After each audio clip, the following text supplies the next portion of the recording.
Well, that was just an awful game to watch. First off, guys, I want to apologize for this extremely late upload. Last night watching the game, fell asleep. That was it. And I woke up this morning and I'm like, God damn it. That's just the way it worked, guys. I apologize. It's been a crazy last little while.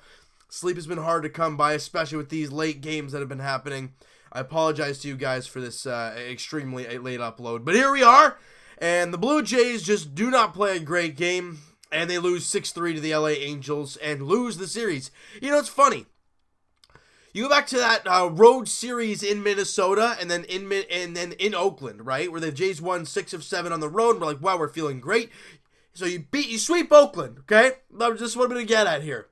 You sweep Oakland in the 3-game set. You come home for San Francisco in Kevin Pillar's return. You lose both. You get mini swept in that 2-game series. But you welcome Oakland back, and then you sweep them again.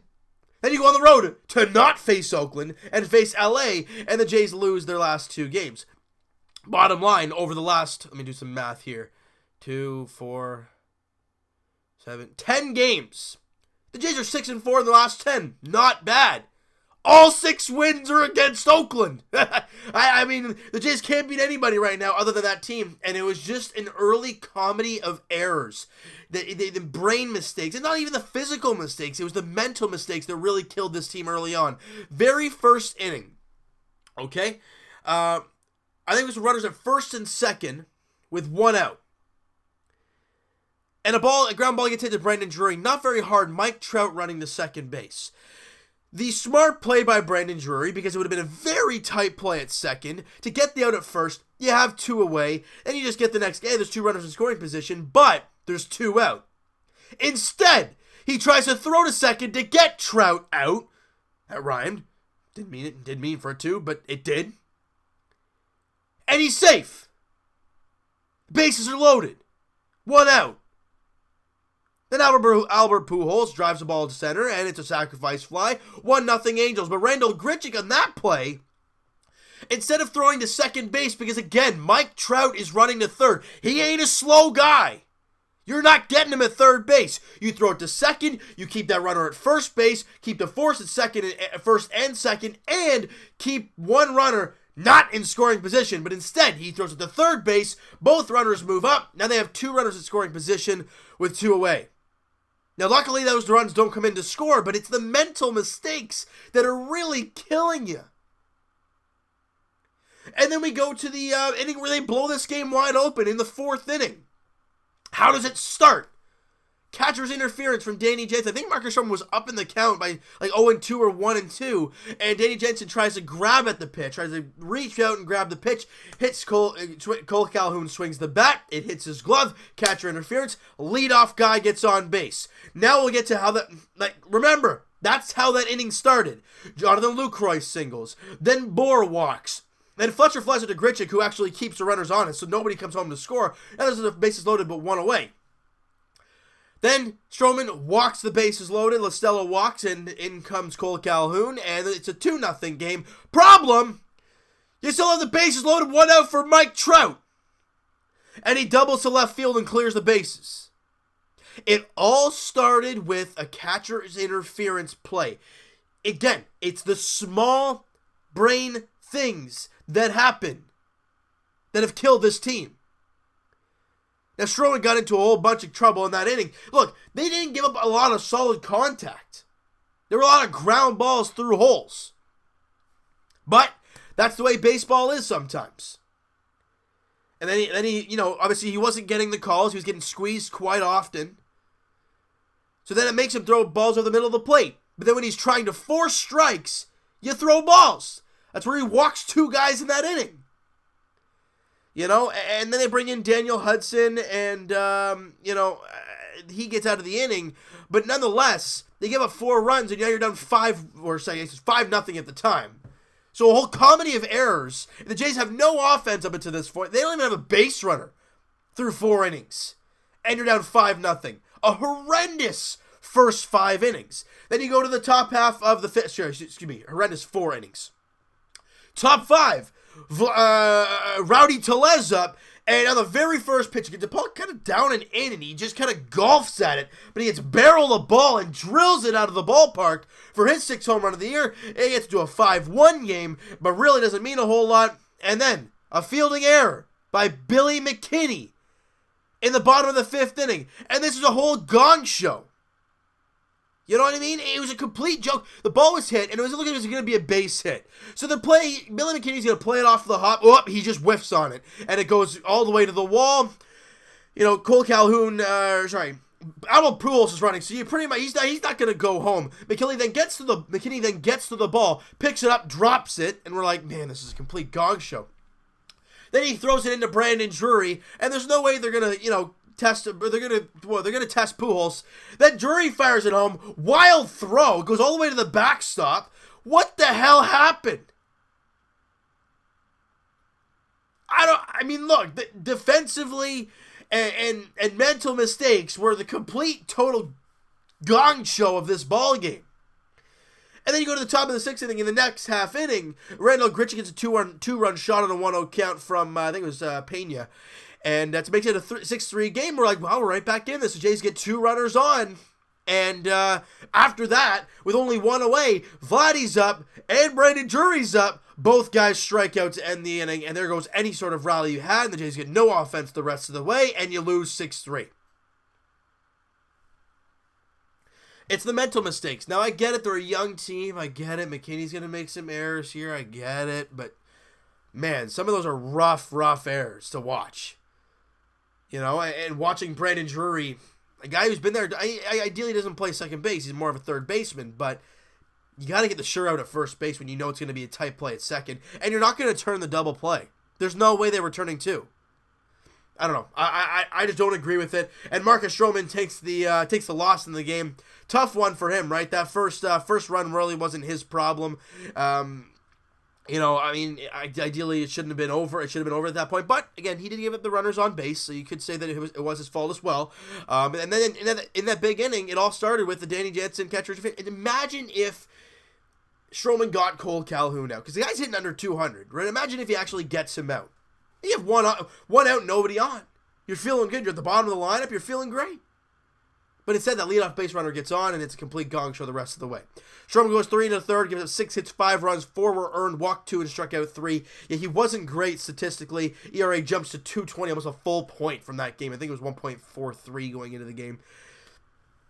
Not fun to watch there. But the bullpen doesn't do a bad job. Daniel Hudson comes in, gives up a hit and a run. Obviously, it shouldn't have been a run, but Billy McKinney can't play the outfield very well in that inning. And Brandon Drury's throw is horrendous to the plate. It wasn't an earned run. He also walks 3 guys, so he was terrible in that sense. But then Elvis Luciano comes in. I think we're starting to see this kid developing a little bit more. We know his control has kind of been the Achilles heel for him so far. He has the stuff. He's got a hard fastball. He's got a tight breaking ball. But today was really, really nice to see. He went 2 2/3, didn't give up a hit. He only walked 1 guy, and he struck out a batter. Ladies and gentlemen, I know people love reading statistics, so I'm going to give you one. The 19-year-old Elvis Luciano has an ERA of 3.55. That is awesome. Daniel Hudson, who's been great lately, he has a 3.95. 3.55 is pretty damn good. And Elvis Luciano was doing very, very well as of late. You go back to his kind of like his scoreless innings-wise. Let me try and see if he's given up, where is he here? So he hasn't given up a run since that road game in Oakland. He pitched a clean inning against San Francisco. Had faced 1 batter. I think he walked a couple guys. No, he didn't walk anybody in that inning. He faced 1 guy against San Francisco.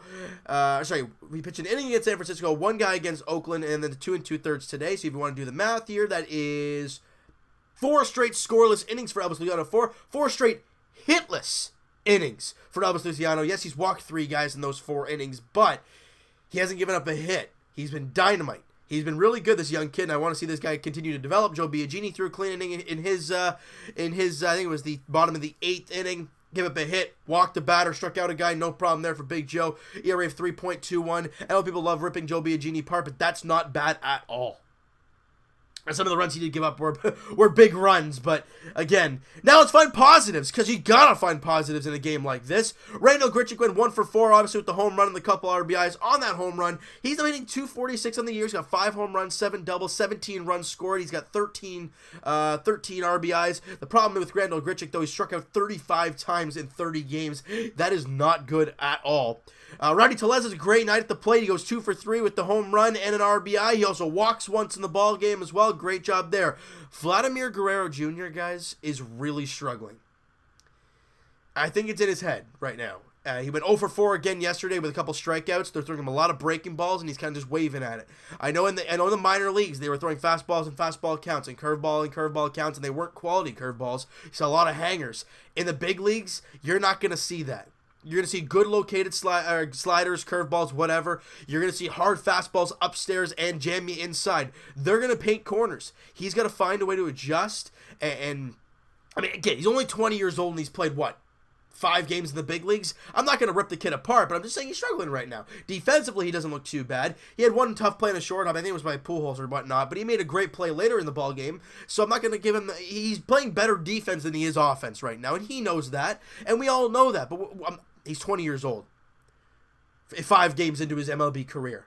How about we breathe for a second? Because if he goes 4 for 4 tonight, we're going to be like, oh, Vladdy's here! So it's like, let's just calm down a little bit and just continue to watch this kid develop before our very eyes. All right? And Danny Jansen at the bottom of the lineup, he had a pretty good ball game, other than the catcher's interference. He went 2 for 4. He's also scored a run. I think it was the Rowdy Tellez. No, so it was the Randall Grichuk one, the home run that Randall Grichuk hit. He's now hitting 200. Now is Danny Jansen. Other than the mishap today, I think he's done a very, very good job behind the plate.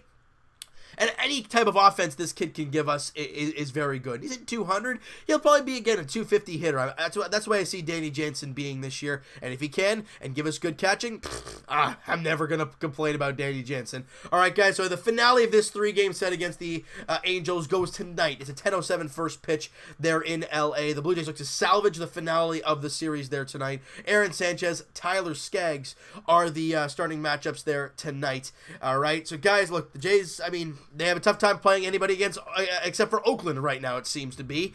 But they look to end the 4-game losing streak against non-Oakland athletic ball clubs tonight. Like I said, 10:07 first pitch there in LA. All right, so guys, you know what? That is going to do it for this one. You guys enjoyed this video, and you guys did not really enjoy yesterday's ball game, because I sure didn't. Smack that like button if you appreciate that, and the subscribe button if you guys have not already. Comment down below your thoughts on the game, your thoughts on Stroman, your thoughts on the mental mistakes defensively, and all that crazy stuff that happened yesterday. Let me know what you guys think about all that. Also, Elvis Luciano, do you think he's going to get more of a important role if he continues to pitch like this? I mean, I can't see why not. He's been doing great lately, so why not put him in a little bit more of a high-leverage situation? Ideally, in the game he came into yesterday, he didn't come into a bases-loaded situation, so... I mean, I love what they're doing with Elvis Luciano. I want to keep this kid around. If he continues to pitch like this, they'll keep him around. So... That's just that. I want to hear your guys' thoughts on everything towards this team. Also, the minor leagues, Jordan Groshans is playing really, really well there in Lansing. Nate Pearson is pitching freakishly good. They're coming, people. The prospects are on their way. It's going to take some time, but it's good to see. All right. So, guys, Evan and I will talk to you guys podcast edition actually a little bit later on today. It'll be over very soon. All right. So, links are in the description for the podcast channel, guys, and for the podcast itself on iTunes. Twitter is also down below. Follow, send me a DM. Do all that great stuff. And, guys, please check out Blue Jays Wave on Instagram. Me and him I've been talking. We're affiliated with the Instagram page, Blue Jays Wave. And he'll be on the podcast at some point. We haven't really discussed that as of yet. A lot of the Blue Jays questions that'll be on the podcast there today will be from his Instagram page that he posted the podcast questions. He got a ton of questions, so we'll be answering some of those there this afternoon. Guys, go check him out on Instagram. Blue Jays Wave. Mo Buckets on Twitter. He is the one who does all the great stuff there on Blue Jays Wave. Great stuff. Quality content. Great guy. Follow him up, guys. Again, one last time. Blue Jays Wave on Instagram. All right, so guys, I'll talk to you guys Raptors edition there later tonight. Game 3 of round 2 of the NBA playoffs. The Eastern Conference semifinals resumes there tonight in Philly as the Raptors look to get their home court back and take a 2-1 series lead against the 76ers. 8 o'clock tip-off there in Philly. And as for our Blue Jays, like we've talked about, their next game is tonight as well. 10:07 first pitch in LA. Aaron Sanchez, Tyler Skaggs are the starters in tonight's ball game. Thank you guys so much for listening and watching. I hope you guys enjoyed this video. We'll talk to you guys then.